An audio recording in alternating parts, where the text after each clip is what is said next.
What's up, Barnhill family, and welcome back to your home for all things combat sports. Yo. Guys, we got a great midweek episode coming your way today. There was a face-off that happened on the famous Rocky Balboa stairs, and let's just say Islam Makhachev and Ian Garry don't necessarily look 5 inches apart in height. There's a lot of talk and speculation about how some of those numbers might have been fudged. Nick and I are going to give you our take on that, and if it means anything at all for the fight.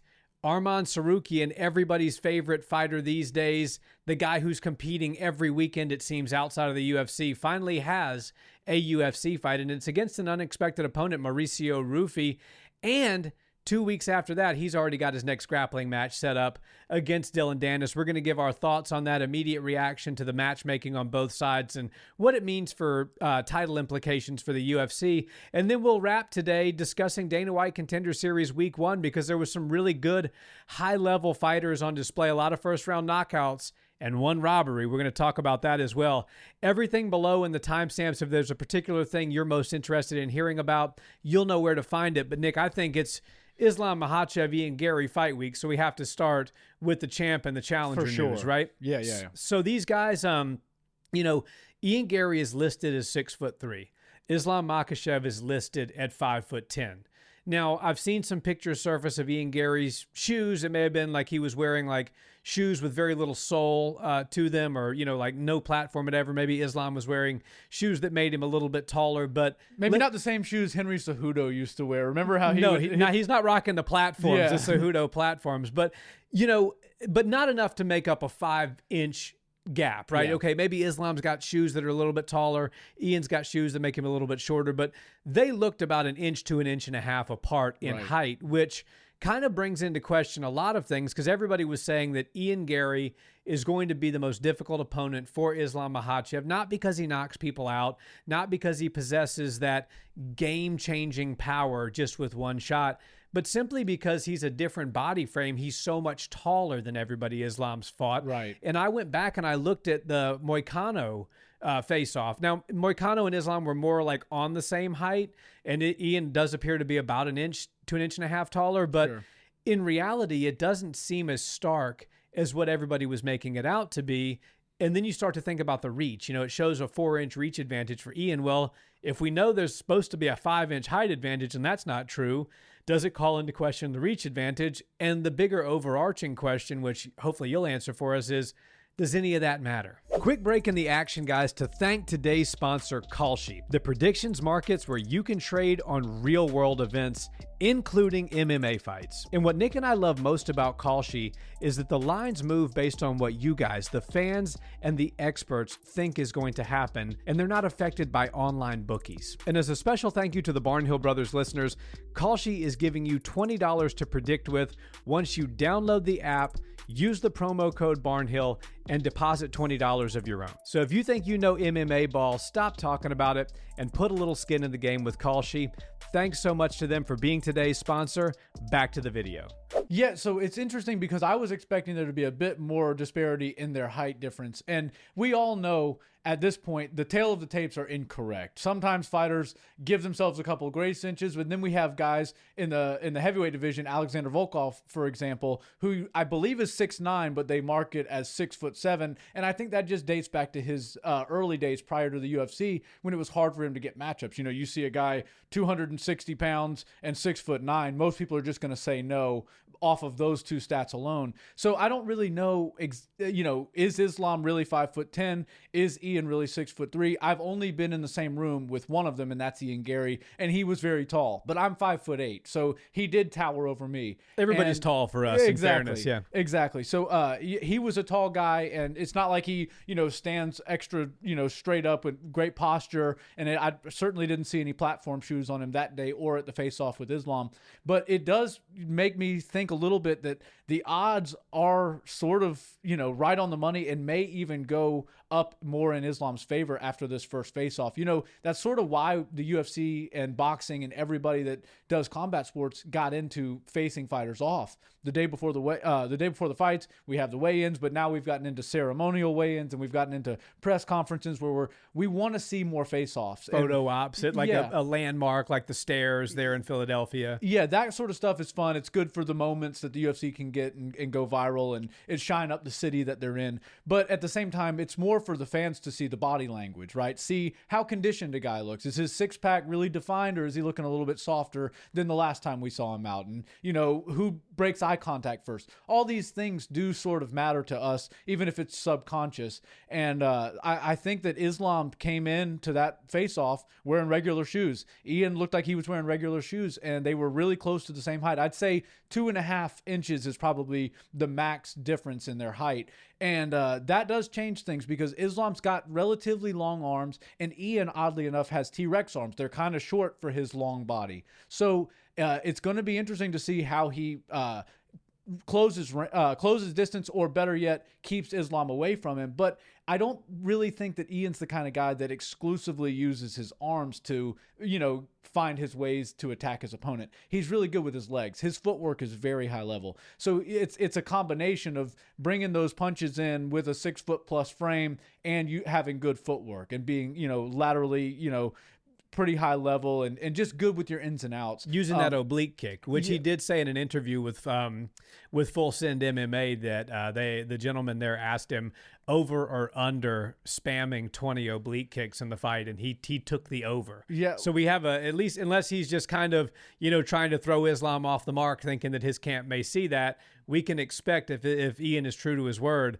a ton of oblique kicks from him. Yeah, and I could see that happening. You know, it's one of the most difficult kicks to catch. You know, Islam and his whole team, Team Khabib, has always been great at catching kicks. And I said it in the last, during the deep dive, Sean Strickland didn't throw a lot of kicks, pushes or teeps or even side kicks at Khamzat Chimaev because he knew wrestlers only want to get a little bit of a finger on one of your legs and then they can take you down from there. That's all they're looking for. So if you give them your leg with a kick, they're usually going to take it, you know, deal with whatever damage comes from the kick, and then they're going to take you to the ground. So Ian's got to be very particular with how he kicks. But here's my thing that comes to my mind, because you can't just, you know, bum rush a guy that sends an oblique kick. If you do, you could hyperextend your knee, and we all know that momentum meeting momentum, it makes for the most impact and collision. So Islam can't afford to have his knee get blown out as he's trying to bum rush. And the oblique kick is not because it lands on the oblique. As a matter of fact, it's usually thrown to the thigh. It's the angle, the oblique angle. And,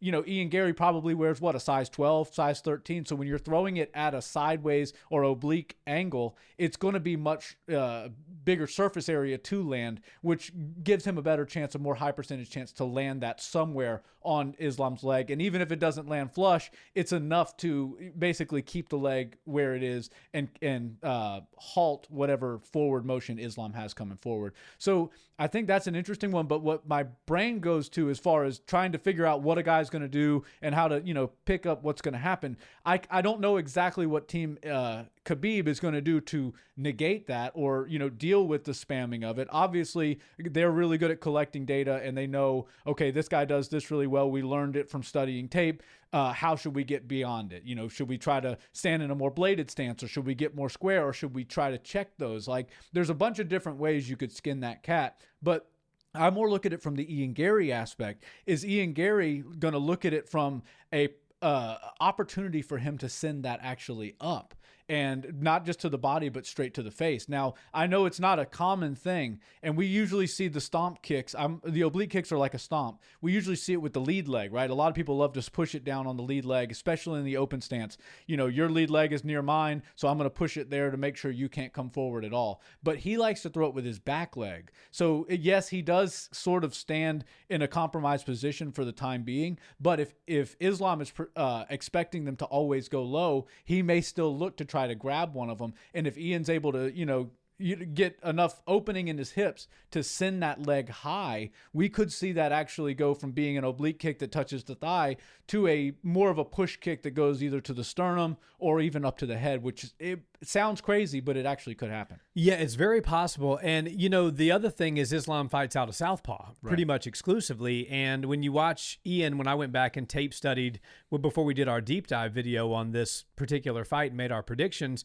he lands that really well against guys that are the same stance as him. But, you know, if he's going to use the back leg, which you accurately pointed out, that's the leg he likes to use to throw his oblique kick, he's got to come all the way across his body to the front leg of Islam Makhachev. Now, that's only if he doesn't have the outside leg control. And one thing about Ian is he's very good at trying to keep that. Now, we always talk about the open stance battle not just being the leg. You want to have your lead leg outside of their lead leg. You also want to have your lead hand on top of their lead hand. I say the hand's actually more important than the leg, but Ian's really good at circling to the weak side. And if he's able to do that, then it does line that oblique kick up very well for the open stance to hit that lead leg. But that's just to think about. Yeah, you know, that's a good point because he does do that outside foot battle well, which lines him up with not only the oblique kick, but the power hand as well. Yeah.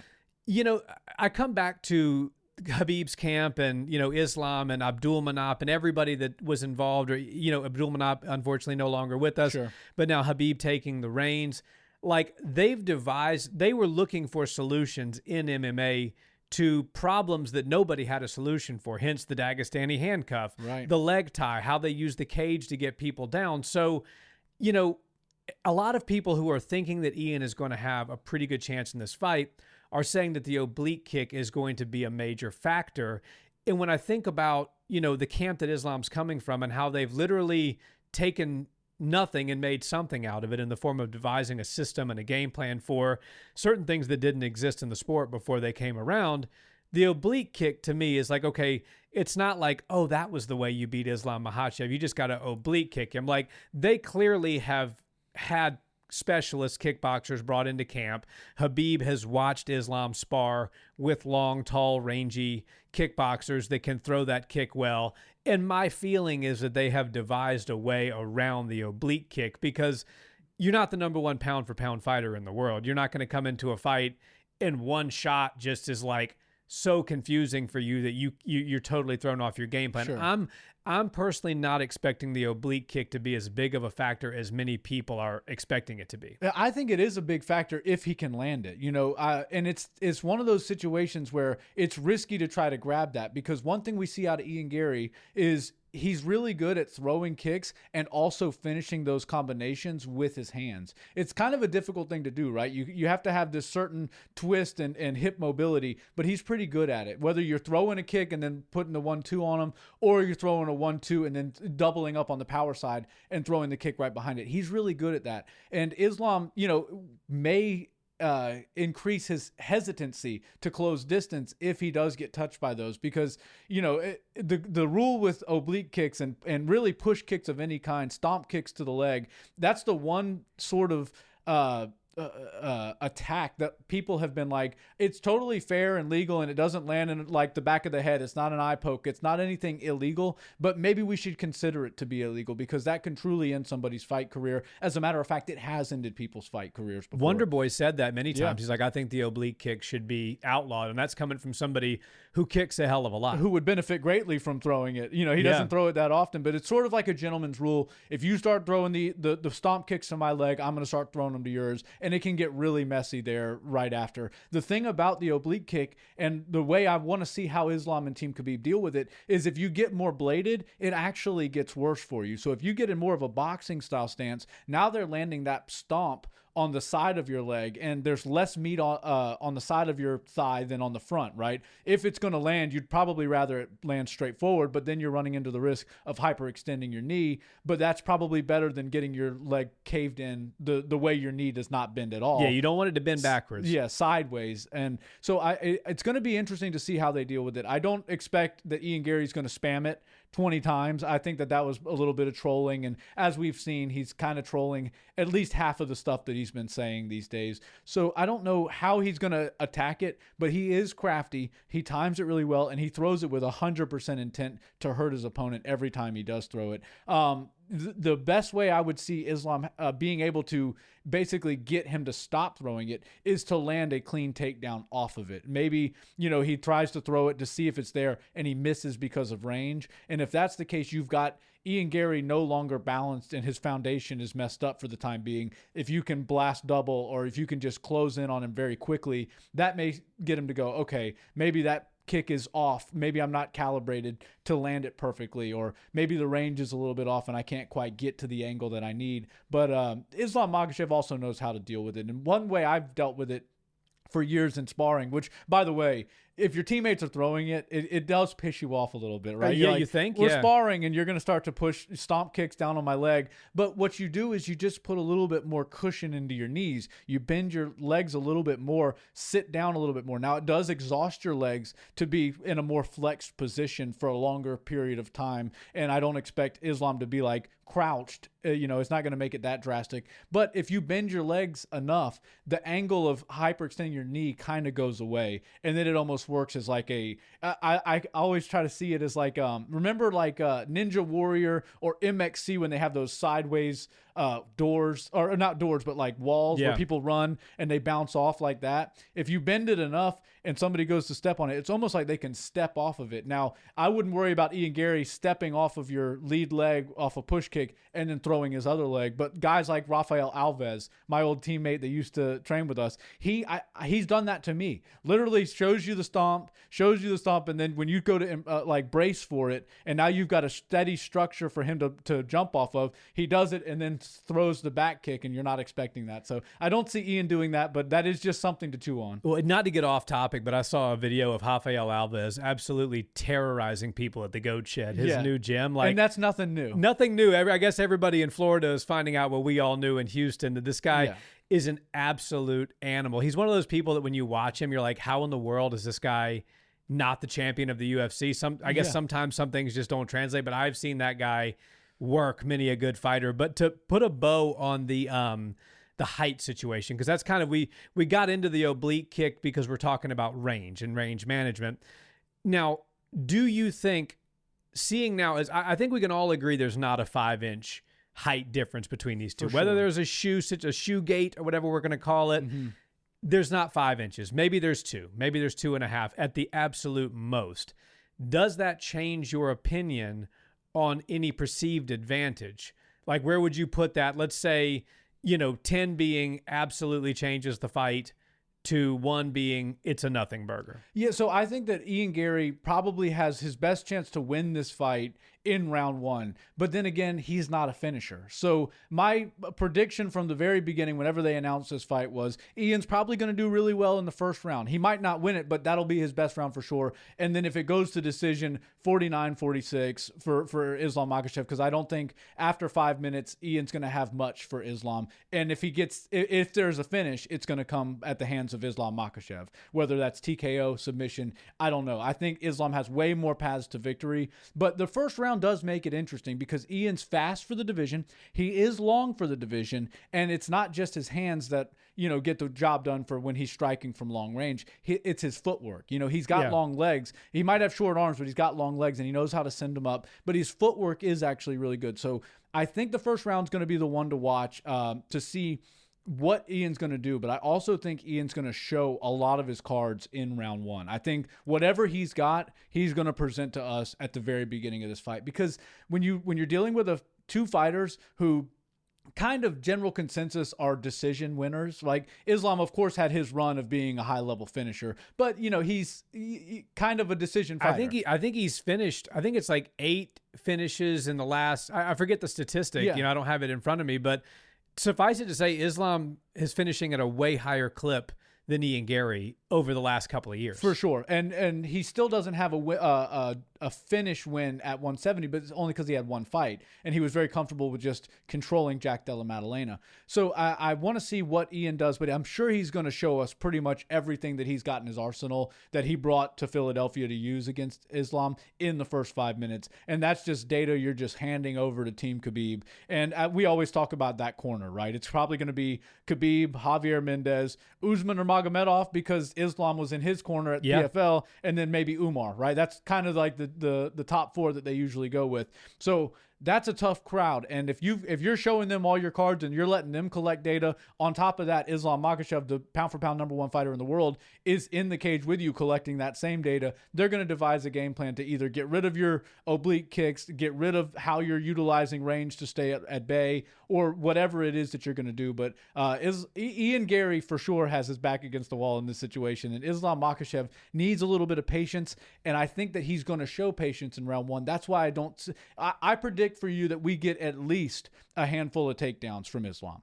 And it might even happen in the first round. But Ian is not the kind of guy to just go right into a firefight. He likes to move around. He likes to get into his rhythm and groove of a fight. And he's long enough to stay at range and stay at bay and keep his opponent at bay more or less. So I do think that the first round is going to be more of a data collecting round for Islam. And it's going to be a full-on onslaught of whatever it is that Ian Garry brought to Philadelphia to throw at Islam. That's what he's going to do. And I think that would be his best chances to go try to knock the pound for pound #1 fighter in the world out in round 1.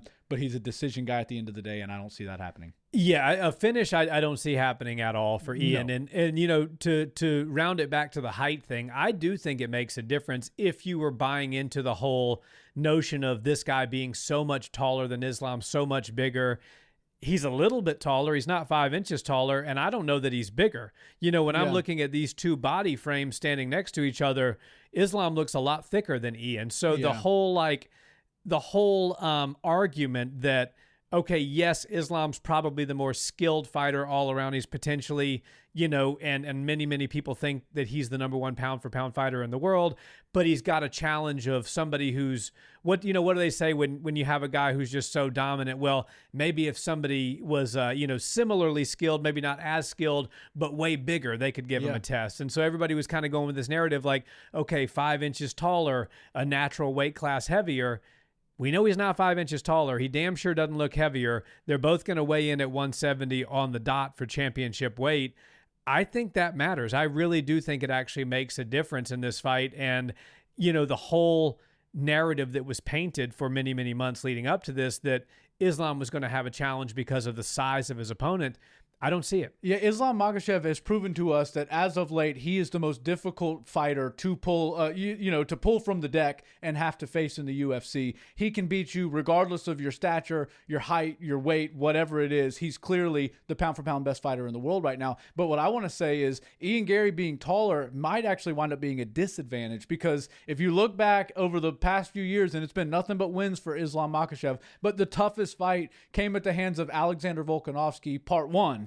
That was I guarantee you Volkanovski with a tape measure is 5'6", and I think that getting low enough to take a guy like that down, who's got such a low center of gravity, is actually more difficult than getting under the punches of a 6'3", or as the tail of the tape says, 6'3" guy, and closing that distance. So I think Islam's going to have a much easier time getting Ian to the ground than he did, say, a Volkanovski, and even some of the 55ers that he faced, because the longer the limbs are, the more real estate you have if they decide to throw a strike. If they decide to throw a kick, you've got more to grab onto. And then of course, when you level change, you don't have to, break your back and bend over too far to change that, change levels and shoot in. So I think that the disadvantage is actually going to be if Ian Garry, it was 6'3". Now I think he's probably 6'1", and I think Islam's probably 5'10", maybe 5'11". But I definitely think Islam's going to have a lot of success getting Ian to the ground. And I think it's going to be, even though this is at 170 and Volk came from 145,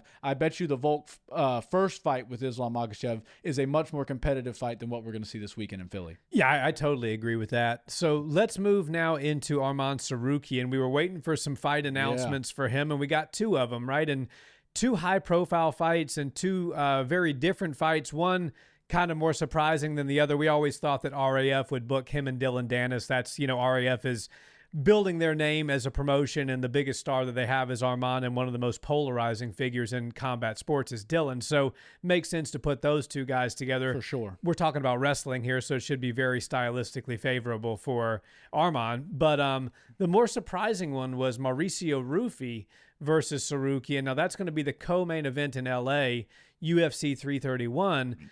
I love the fight. I think it's a lot of fun, but stylistically, a lot of people are thinking, and I'm of that mindset as well, that this is one that if Ruffy doesn't clip him early, Arman should really run away with. We saw Ruffy dismantled by BSD in the grappling, and then we just saw BSD dismantled by Paddy. There's levels to the game, and when it comes to grappling, MMA grappling, and look at what he's done with wrestling now, a sport that's not even his main sport, Arman Tsarukyan is a problem to deal with. Now, we know, and unfortunately, Alan Nascimento lost his life, and that was Charles Oliveira's training partner. And Charles has said that did factor into, him not being available during this time period. And I think that was the direction the UFC was going to go. But it shows you, what they think of Mauricio Ruffy. It's like, okay, we absolutely understand what Charles is going through, so let's give you Ruffy. And the winner of that for sure is fighting for a belt next. So the UFC is very bullish on Mauricio Ruffy, so much so that even only a couple fights removed from his BSD loss, if he can get a win, they're going to put him in a title fight. And then Arman, obviously, what the heck else does he need to do if he beats Mauricio Ruffy? You got to get him in there for an undisputed. What are your thoughts on the two matchups? Yeah, Arman Tsarukyan versus Ruffy is actually very interesting to me because I think round one will be dangerous dealing with a guy like Ruffy. And Ruffy's never been hotter. He just had probably the most dominant performance, or one of them, at the Freedom 250 event. He was basically using Michael Chandler as a heavy bag to just beat up on him and try out some techniques. He was even throwing spinning attacks at him, and he couldn't miss. It was like falling out of a boat and landing in the water every time. He was 100% against Michael Chandler, but fighting Arman Tsarukyan after winning against Michael Chandler is a totally different beast. And Arman Tsarukyan has proven to us that not only can he grapple better than pretty much everybody at 155, but he's showing us some very good and very active wrestling over at RAF. And I want to get into the Dillon Danis one. That's fun. But as far as the Ruffy fight's concerned, I find that fight to be very intriguing, and I feel like if they would have waited a week or two, they may have thought about Quill and Sawkilled for Arman Tsarukyan instead. Now, the issue with Arman is I believe the UFC put him in timeout, and then they brought him out and said, okay, you are now available to fight for a world title. And I think even the UFC thought that Ilia Topuria was going to beat Justin Gaethje, and then we were going to get Arman versus Ilia sometime later this year. Now, that didn't happen. Justin Gaethje shocked the world, beat Ilia Topuria to a pulp, and Ilia is no longer available to fight. Paddy, coming off the fight, he's probably 215 pounds right now, just eating everything in sight. So there really isn't many people left for Arman to fight, and that's why everybody was like, all right, I guess we're going to have to see Arman get into a rematch with Charles Oliveira, even though nobody really wanted to see that fight. We already saw it happen not that long ago, and not much has changed for either guy since then. So Arman just needing a fight is sort of how this fight came about. They're like, Arman, regardless of who you're fighting, you have to fight before this year ends, because we understand that you're the number one contender. In a perfect world, the champion who fought in June would be ready to fight you at the end of this year. But Justin Gaethje has told us he's ready to take some time off, and we're going to allow a legend like the Human Highlight to take his time and relax and relish in the moment of being undisputed, the thing that he's chased his entire career. So Arman's like, okay, no problem.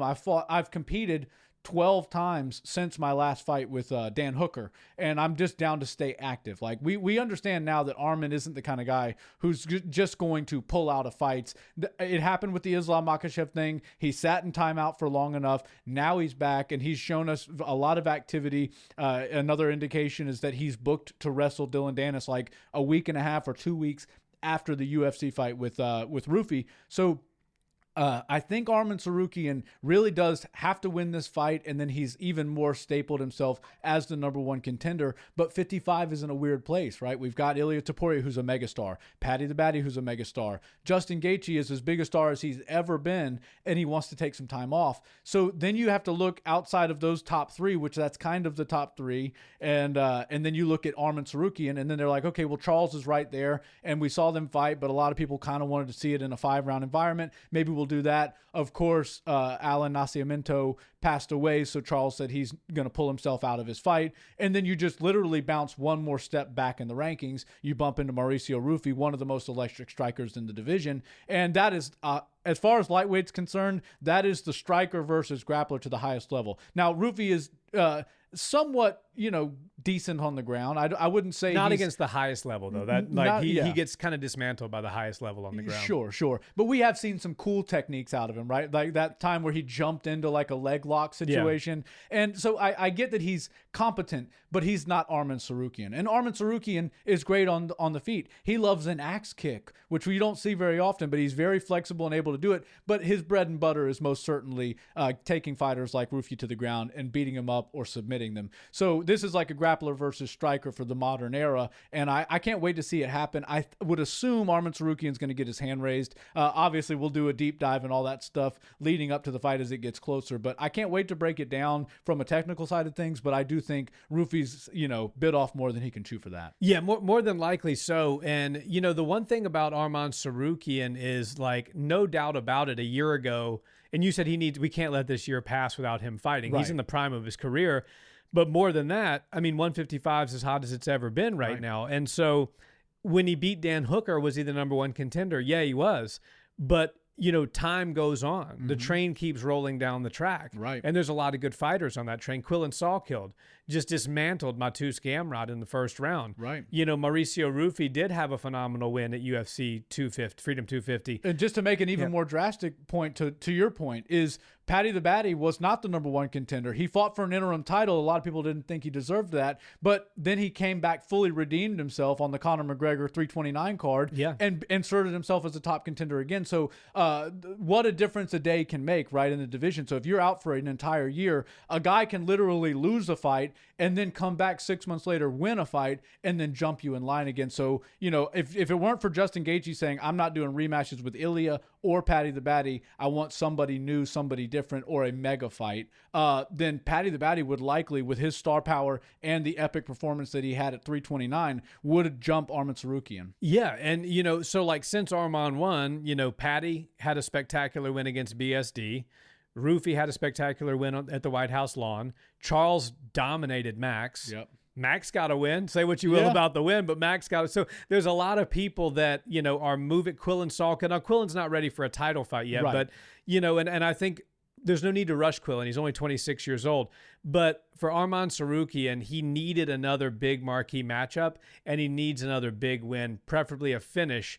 And then he cements himself in a very top-heavy division for a title fight. Yeah. But I love the matchmaking. Thoughts on the Dillon Danis thing? Okay, so Arman Tsarukyan versus Dillon Danis is the best match that RAF can make. And I loosely call it a match because we know full well that that's going to end in a melee. And look, get the extra security. Dillon Danis is a viral machine. Every time he does something, there is a still shot that goes viral, or there's a fight afterwards that goes viral. When he did the Khamzat Chimaev wrestling match, of course, he knew he wasn't going to out-wrestle Khamzat Chimaev, but he knew that Khamzat was going to leave his neck exposed, and all he wants is that still shot of Khamzat dead to rights in a submission. And I didn't see Khamzat's hand tap, but maybe there was a tap there. Maybe it was verbal. We don't know, but either way, the ref intervened, and then the melee ensued shortly after. And then Dillon was like getting stomp kicked on the ground by half of Chechnya or whoever was that with tends Khamzat. to happen to Dillon. And so you've got this viral machine. And then you've got Arman Tsarukyan. Remember, he threw Uriah Faber off the wrestling mats. He punched Giorgio Poulos in the face on the wrestling mat. He headbutted Dan Hooker. Like, Dillon Danis and Arman Tsarukyan are the two most viral fighters in combat sports right now. Like, whether you love their antics or you hate their antics, they know how to garner attention. And, Arman with all the streaming, Dillon with all the stuff that he does online, they just know how to get attention. And I'm really glad that RAF understands that, yes, we're a sport. We want to keep this thing, preserved as a traditional wrestling promotion. But at the same time, we do have to sell tickets. We do have to move the needle. And we got a couple of guys who are willing to go viral for us any opportunity they can get. Hell, they're pretty close in weight. Why not put them together? Now, I can't imagine this thing's going to go longer than about a minute or two before a full-blown fight breaks out. It might be a bench clearer, right? You might see 30, 40 people on the mats in a matter of 30 seconds with these two. But from the face-off to whatever it is they're going to say to one another. It's going to get wild, and I think that Arman Tsarukyan in a wrestling match likely beats Dillon Danis, but Dillon Danis doesn't always come to abide by the rules of whatever promotion he is set to face. I mean, remember the Logan Paul situation. He's pulled guard in a boxing fight before, so you got to expect the unexpected with Dillon Danis. And it's hard to submit somebody with boxing gloves on. Your hands are laced up, and there's not much, you can't really get a grip, but he was still down to try. So Arman Tsarukyan better be ready to also defend submissions against Dillon Danis, and Dillon better be ready to deal with a full-blown fist fight, because Arman Tsarukyan and the boys from Armenia or Chechnya or wherever it is that he picks a fight from, they're going to come after him. The most epic picture that the UFC may ever have is Khabib doing the eagle jump right at Dillon Danis' face after the Conor McGregor-Khabib fight, which I'll remind you was the biggest fight in UFC history. So Dillon Danis is a marketing machine. Arman Tsarukyan's a marketing machine. I can't predict for you that this is going to be a full-blown wrestling match, but it's going to be a spectacle that nobody should miss. Well, I can guarantee you that it's going to be anything but a pure wrestling match. And, RAF is doing a great job of, booking really high-level wrestling matches with really meaningful wrestlers. Right. But the reality is, if you want to get fans to watch that and get to know your Kyle Schneiders, your Gable Steveson, now he's in the UFC, he's known for that. But, the Olympic medalists, some of these guys out of Russia, some of the American greats that we cherish as great wrestlers. Sure. Like, you got to put your Tsarukyans, your Danises, your Hamzats, your Covingtons on the bill. And RAF is doing a beautiful job of balancing that. Bringing those type of guys in is the reason RAF is exploding. I would say they're the fastest growing promotion of any combat sports in the entire world. I mean, very rarely, I think they're going to wrestle on RAF 13 or something 14. like that. 14. So 14 events. They've had 13 prior, or maybe 12 if, I think we're a month out. There's going to be one more in between, yeah. Yeah, so RAF 12 will come about. So they've had about 11 events so far, and they are just taking the world by storm, and it's largely thanks to guys like Arman Tsarukyan, Colby Covington, and, of course, Dillon Danis. Yeah, and so let's move into a little Dana White Contender Series. Season 10 is upon us. Yeah. I guess the biggest story, Anthony Went at the top of the bill. Yeah. The UFC really looking to shape out the heavyweight division. And Lord knows they need it. They need it, and what better to have than a guy who looks like he was carved out of stone that knocks people unconscious in the first round. We were just talking with our friend Kurt from Clear Life, who does all the video for Fury FC, and he was reminding us that there was a 6'9" gentleman that fights out of War here in Houston. I'm drawing a blank on his name. I think he's 6'6", but close enough. Tall fella, and he got starched. Miles Banks. There you go. Anthony Went just flatlined him in the first round, and then same thing happened last night in Contender Series. And, in a division that really needs some life injected into it, we have Robelis de Spain coming back, who's a first-round finisher. Gable Stevenson's proving to be a first-round finisher. He's probably going to send Sean Sharif, give him his walking papers. We have Anthony Went last night coming in, first-round finisher. It seems like the UFC is trying to, and somewhat successfully, rebuild the heavyweight division. It wasn't much to break down. It was a quick knockout, but your thoughts on Went in the heavyweight division? Yeah, so Went, obviously he had his football career, and he even was a football coach for a while. I believe it was Florida International University. And so they showed like the entire football team watching and cheering him on from their film study room. Very cool to see. But the thing about him is he is a fighter. A lot of guys like to go out there and perform the martial arts and let me, utilize the skills that I've learned. He was like, I'm in a cage. There's a guy over there that has to defend himself against me. I'm going to go beat the hell out of him. And that's exactly what he did. The ferocious ground and pound that we saw out of Went was very impressive. The finishing instincts there. Now, a punch or two did wind up on the back of the head. And of course, wouldn't you know it, Herb Dean was the referee in the situation. But Herb can't catch a break. Yeah, Herb's hands are clean in my eyes for this one because there really wasn't anything he could do. Wentz was looking for, basically the side of the back of the head. It's a great place to hit somebody to knock their equilibrium off. And I know that his opponent was already on the ground, but when you see somebody getting hit back there right above the ear or right behind the ear, totally legal place to hit, but it can certainly rock them. And when I saw him trying to build a base to get back up to his feet and then fall flat to his face and sort of lose his equilibrium, lose his balance, and lose any sort of progress he made getting back to his feet. I was like, all right, we need to step in and intervene, even though we're only 30-something seconds into this fight. So Wint is definitely the kind of guy the UFC needs. I love that the stature for the modern-day heavyweight is changing, right? Short, stocky, jack dudes. They're coming around. This Wint looks far better with his shirt off than a Gable Steveson or some of the other guys that we've looked at. But we're talking about the heavyweight division has had nothing but soft bodies for years, right? Like we went from Roy Big Country Nelson to Anthony Wint. Right. But we had Uberim in the time. I mean, before USADA, you could probably make an argument there was some. Uberim came USADA came and ruined all the fun. But back then, Uberim made up for about 6 of the 8 total abs that we had in the top 15 of the heavyweight division. Now with Wentz, I think we've got 8 abs clear as day right there on him. So we're going to see a difference in the way heavyweights, train, the way they, show up. I don't think people are looking to reach that 265 limit anymore. I know he was pretty close, but Gable Steveson being right around that 250 mark, I think more athletic guys coming from, whether it's Olympic gold medal wrestling or very high level Division I in professional football, these type of guys are very good athletes. And at heavyweight, they will always have their best chance to succeed in MMA because all it takes is one shot. And usually you're dealing with lesser athletes in the heavyweight division. So they can use their speed, agility, and then that explosive power that they have to land some heavy hands.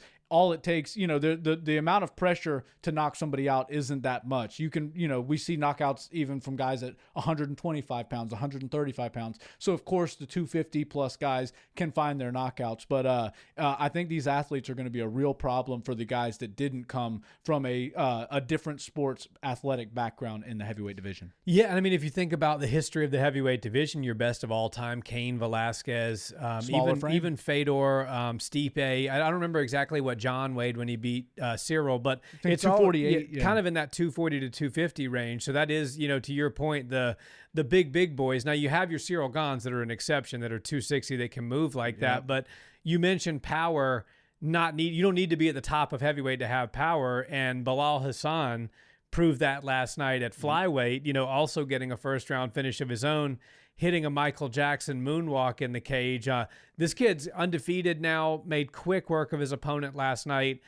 Flyweight is fun. There's a lot of finishers at flyweight now, which I love. And I think Bilal Hassan's going to be a good addition to the division. Yeah, Hassan said Michael Jackson plays a role in every aspect of his life. He even hit the moonwalk. He hit a couple of the hee-hees or whatever they're called. I don't know. But you can stand up and do that if you want to. I don't know. I don't want to break the camera. Right. But no, so I like his style, and I love a finisher at 125. The flyweights aren't getting the love, and they never have. But right now there are more finishers at flyweight than there's ever been. And not to interrupt, but UFC 331 is main evented by the flyweights. And I mean, when did we ever see that? Islam Makhachev was talking to DJ, and he was blown away that Demetrius never, in his whole time defending the belt, was paid more than $1 million. Now, I don't think Josh Van and Pantoja are getting paid $1 million, but they are at the top of the bill, which is very, very unusual for a flyweight fight. Yeah, very much so. And they're kind of treated like the female divisions, right? I think Mackenzie Dern versus Jillian Robertson is the first female